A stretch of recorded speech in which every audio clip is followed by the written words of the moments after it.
Good morning, students. We had started the chapter 3 of history. We have already completed the first and second part. Now, today we are going to start the third part of this chapter. It is the Nazi worldview. Okay, in last two parts, we studied about the background of Hitler's rise and the rise of Hitler. हमने इसमें पढ़ा Nazism और Hitler का rise कैसे हुआ Germany में और उसका पूरे वर्ल्ड पर क्या असर पड़ा या फिर उसका पूरे वर्ल्ड का जो व्यू है नाजीज़ को लेकर के क्या था, ये हम इस पार्ट में पढ़ेंगे। नाजीज़ ने जो क्राइम्स कमिट किए थे उनका लिंक जो था एक बिलीफ सिस्टम से जुड़ा हुआ था जो प्रैक्टिस में उस समय जर्मनी में था। नाजी आइडियोलॉजी जो थी वो हिटलर के वर्ल्ड व्यू का सिनोनिम थी। हिटलर के बारे में मतलब हिटलर को लेकर के जो व्यूज़ थे लोगों के, वही व्यूज़ नाजी को लेकर के थे। ठीक है, तो इन व्यूज़ के अकॉर्डिंग लोगों में कोई भी इक्वालिटी नहीं थी। जो हिटलर का वर्ल्ड व्यू है, हिटलर वर्ल्ड को जिस नज़रिए से देखता था, है ना, उसके अकॉर्डिंग कि लोगों में कोई इक्वालिटी नहीं होती है, कोई भी लोग एक दूसरे के बराबर नहीं होते हैं, बल्कि सिर्फ नस्लवाद होता है, रेशियल हिरेची होती है। इस व्यू से ब्लॉन्ड, ब्लू आइड और जो नॉर्डिक जर्मन आर्यंस हैं वो टॉप पर हैं और जो ज्यूज़ हैं वो लोवेस्ट रैंक पर है। उन्हें एंटी रेस या आर्यंस का आर्च एनिमीज भी कहा जाता था। और जो दूसरे कलर के लोग हैं वो एक्सटर्नल फीचर्स पर उनका जो है प्लेस डिपेंड करता है। एक्सटर्नली जो उनके फीचर्स हैं उस पर उनकी रैंकिंग या फिर उन पर उनका प्लेस जो है डिपेंड करता है। हिटलर का जो रेसिज्म था उसको जो थिंकर्स थे जैसे चार्ल्स डार्विन और हर्बर्ट स्पेंसर, इन थिंकर्स के से उसने लिया था। हिटलर ने जो ये रेसिज्म अपनाया था, नस्लवाद को लेकर के जो उसका व्यू था, ये व्यू उसने चार्ल्स डार्विन और हर्बर्ट स्पेंसर से लिया था, है ना। डार्विन एक नेचुरल साइंटिस्ट थे जो प्लांट और एनिमल के क्रिएशन को एक्सप्लेन करने को उन्होंने ट्राई किया था through the concept of evolution and natural selection.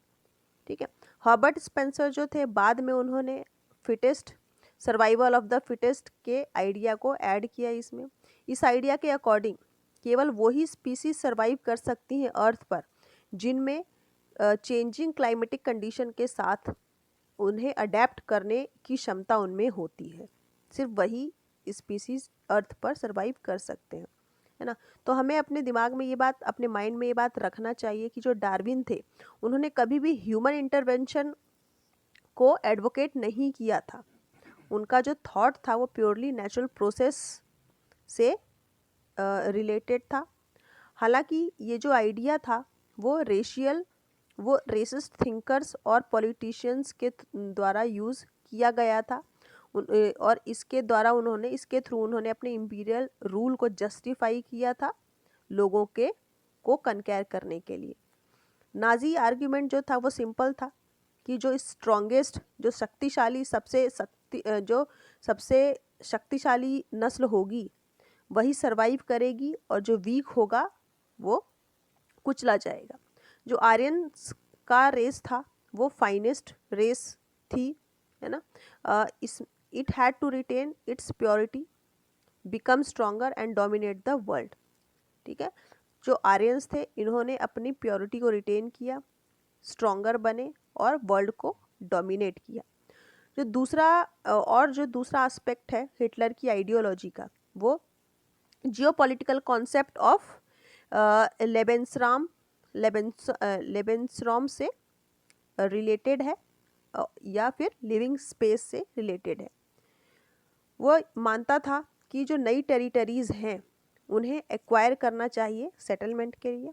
ठीक है, इससे जो मदर कंट्री है उसका एरिया बढ़ेगा, है ना, while enabling the settlers on new land. जब जो नए लैंड्स हैं वहाँ पर जब लोग सेटल होंगे तो उनके साथ इंटीमेट होगा उस प्लेस का और उनके ओरिजिन का।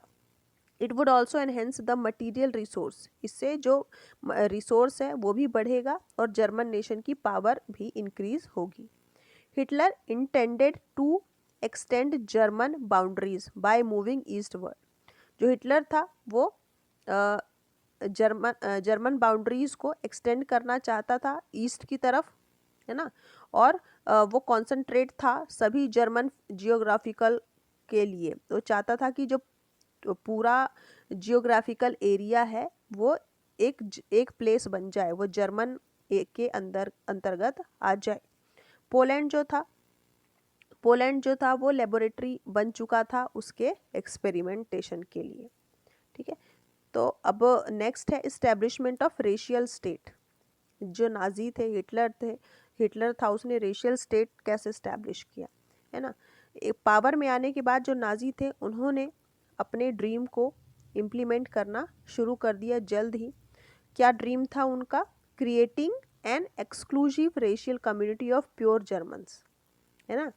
जो प्योर जर्मन्स की जो रेशियल कम्युनिटी है उनको जो फिजिकली एलिमिनेट होते हैं, है ना, जैसा कि ऊपर मैंने बताया था कि जो जर्मन्स क्या थे, blonde, blue eyed, Nordic Germans, Aryans जो थे वो ही प्योर जर्मन थे।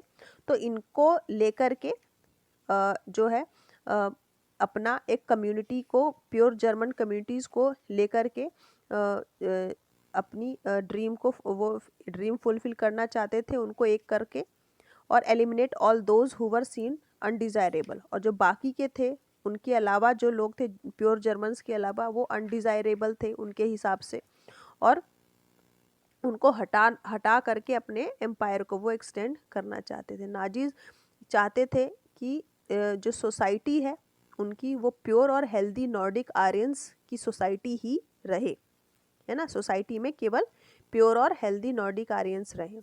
दे अलोन वर कंसिडर डिज़ायरेबल, केवल वही थे जो डिज़ायरेबल हैं, बाकी के जो सब थे वो सब अनडिज़ायरेबल उनको वो मानते थे। Only they were seen as worthy of prospering, केवल उन्हें ही वर्दी और प्रॉस्पर होने का अधिकार है, और उन्हें जो दूसरे हैं, दूसरा जो क्लास है जिन्हें अनडिज़ायरेबल कहा गया वो उनके अगेंस्ट हैं। This mean that even those Germans who were seen as impure और abnormal had no right to exist. तो इसका मतलब क्या है कि वो जर्मन्स जो एबनॉर्मल दिखाई देते हैं, देखने में एबनॉर्मल है या फिर इम्प्योर दिखते हैं, उन्हें यहाँ पर रहने का, एग्जिस्ट होने का कोई अधिकार नहीं है। ठीक है, तो यूथेनेशिया प्रोग्राम के अंतर्गत जो हेलमत के फादर थे और उनके साथ जो दूसरे नाजी ऑफिशियल्स थे उन्होंने डेथ कंडेम किया, है ना, मृत्यु को गले लगाया, और कई जो जर्मन्स थे जिन्होंने उन्हें मेंटली और फिजिकली अनफिट भी कंसीडर किया है।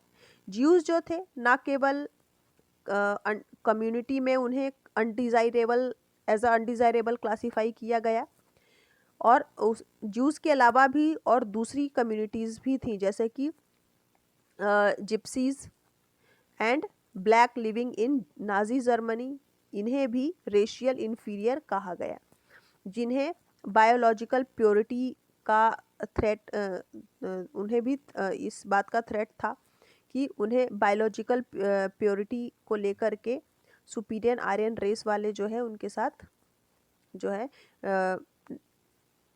भेदभाव करेंगे। दे वर वाइडली परसिक्यूटेड, उन्हें जो ये डिज़ायरेबल और इन्फीरियर रेशियल रेस के लोग थे, इन्हें बहुत बड़ी संख्या में परसिक्यूट भी किया गया। यहाँ तक कि रशियन और पोल्स जो थे उन्हें भी सब ह्यूमन कहा गया, और एंड हेंस अनडिज़र्विंग, और उन्हें ह्यूमैनिटी के लिए क्या बोला गया? अनडिज़र्विंग। व्हेन जर्मनी ऑक्यूपाइड पोलैंड, जब जर्मनी ने पोलैंड को और रशिया के पार्ट को ऑक्यूपाई किया, सिविलियंस को उन्होंने कैप्चर कर लिया और स्लेव लेबर की तरह उन्हें फोर्स किया। उनमें से कई मर गए और कईयों को हार्ड वर्क और स्टारवेशन झेलना पड़ा। Jews remained the worst sufferers in Germany, Nazi Germany. Nazi Germany में ज्यूज जो थे वो बहुत ज़्यादा सफ़र कर रहे थे, बहुत ज़्यादा बेयर कर रहे थे। नाजी जो थे ज्यूज से बहुत हेट करते थे, उन्हें प्रीकर्सर करते थे traditional Christian hostility towards Jews, है ना। उन जो पारंपरिक क्रिश्चियन हॉस्टैलिटी थी उसके जो टुवर्ड्स हैं ज्यूज को बहुत ही प्रीकर्सर किया जाता था। They had been stereotyped as killer of Christ.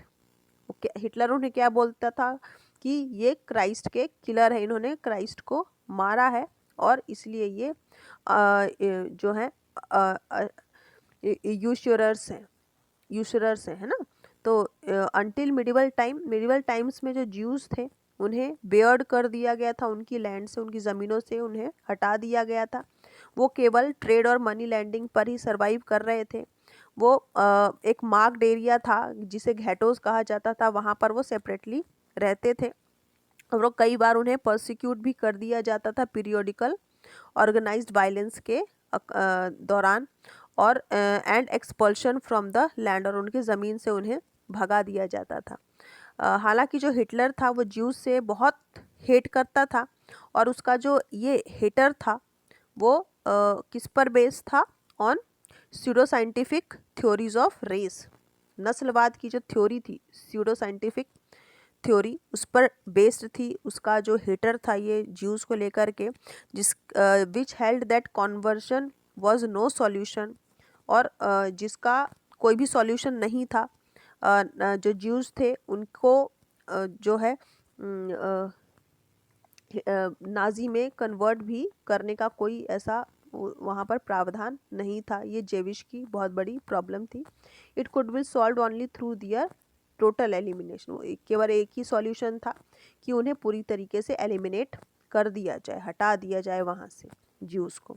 1933 से 38 तक नाजीज जो थे उन्होंने टेरराइज्ड किया, पॉपुलराइज्ड किया और उन्होंने सेग्रीगेट किया ज्यूज को, compelling them to leave the country, उन्हें देश छोड़ने पर मजबूर कर दिया। नेक्स्ट फेज में 1939 से 1945 के बीच में उनका जो कॉन्सनट्रेट था एरियाज़ को और इवेंचुअली उन्हें मारने का, जो पोलैंड में गैस चैम्बर था उसमें उन्हें डाल करके कई सारे ज्यूज़ को मार दिया गया। तो इस तरह से जो हिटलर था उसने ज्यूज़ के साथ बहुत बर्बरतापूर्ण व्यवहार किया, उनके साथ बहुत बहुत ज़्यादा नरसंहार किया, उनको बहुत ज़्यादा नुकसान पहुंचाया। Then racial utopia.